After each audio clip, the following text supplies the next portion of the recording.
Hello, एक minute. तर मी प्रत्येक वेळेला तुम्हाला सांगतो खरं तर की कुठल्याही हॅलो, तर मला पण बोलू द्या ना थोडं. तर प्रत्येक वेळेला मी तुम्हाला सांगतो की कुठल्याही गोष्टीची कुठल्याही रिव्हॅल्युएशन असेल तर त्याची खरं तर माझ्याबद्दल तुम्हाला माहीतच असेल सर्वांना की मी Chandrakant Sathe, ex army, ex manager Air India, आता जस्ट आता रिटायर झालो.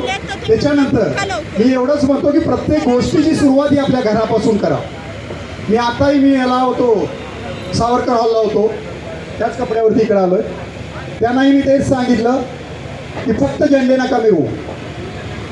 ही तर आपली लोक आहेत बसलेली, नो प्रॉब्लेम, परंतु मी सगळ्या झेंड्यांना